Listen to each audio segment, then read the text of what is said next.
So James Chambers was a reggae singer technically, but he also was very good at acting, at singing, and songwriting. He's great at all those things. James Chambers died a few months ago, and I didn't see much. There was like a 2 minute blurb in the American media.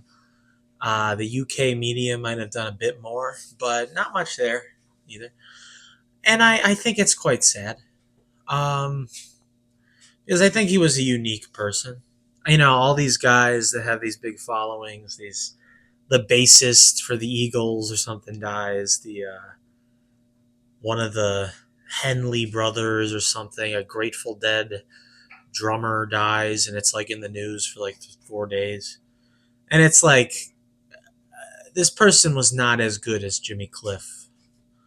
Um, and not that it's everyone has value beyond this music stuff. I'm just saying the appreciation for James Chambers was never there in the Western media. And it's quite sad because I think he was very, very good and a very good musician and a very good songwriter and very unique. And I think that mattered a lot because no one ever did what he did. Nobody made a movie that they starred in with their music that was good. I mean, maybe Michael Jackson or something, but he wasn't doing everything Jimmy Cliff did. He wrote every song. Michael Jackson didn't make his own music. And yeah, it's a loss that I think was forgotten about. And yeah, people say that the poster is selling more than the record. That you sell more posters in music than you do records. And that's kind of the case of reggae music. Uh, the reason people know about reggae music and like it is because of pot, because of weed, marijuana. That's why. That's it. It's long and short. That's it. Which is sad, really, because it's good music. And Jimmy Cliff didn't make the kind of sludgy stuff, the swamp music, which is good too.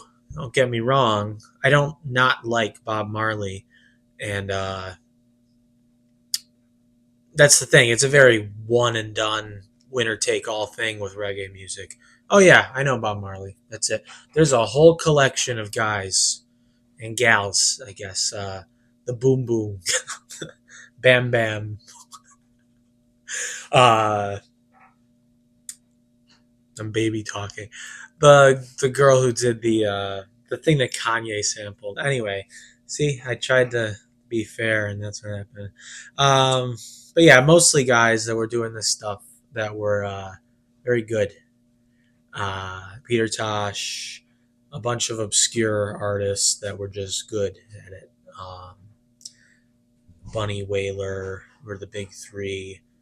That's what I mean. I can't even name half of these, but there's tons of reggae tracks that are just the Maytals. You know, it's a hidden community that's very niche. But Jimmy Cliff was always an outlier, even in that group, because he made like direct pop music that wasn't like this backbeat, offbeat ska type thing. It was more like ska than it was reggae, as you think of Bob Marley, and it was very direct and it was very forward and very poppy, and people thought he was a sellout kind of, and I didn't think he was a sellout. I think he was just a good songwriter, and he had all the talent in the world that it was still good music. It's not like he was writing some like dumb pop hit. It was like, this is my life, I'm writing about it. It was very raw. It's very raw music. It was a rock star. It was a rock star. um, More so than like a Bob Marley was a rock star. In that, Bob Marley was a reggae star. It was a cultural, political thing. And Jimmy Cliff was just a, dare I say, balls to the walls musician. It was just I'm a musician. I'm going to make it. I know I'm good at this. But I don't think he was a bad guy for that because he wasn't a bad guy either. It wasn't like Kanye level ego. It was just like, I'm going to do what I can for the country. It wasn't very uh, overly media hyped. It was just very simple. A very simple person is what I think James Chambers was in reality. And I think that was commendable, the simplicity of James Chambers' music and public life. And I would watch The Harder They Come because it's actually good filmmaking, too. It's actually an exceptional film. And it's very raw, too. It's a cheap film, but it's a good film. And it's something that would be absurd to play in a theater nowadays because it's not about the money. It's just a interesting story with beautiful scenes and good music.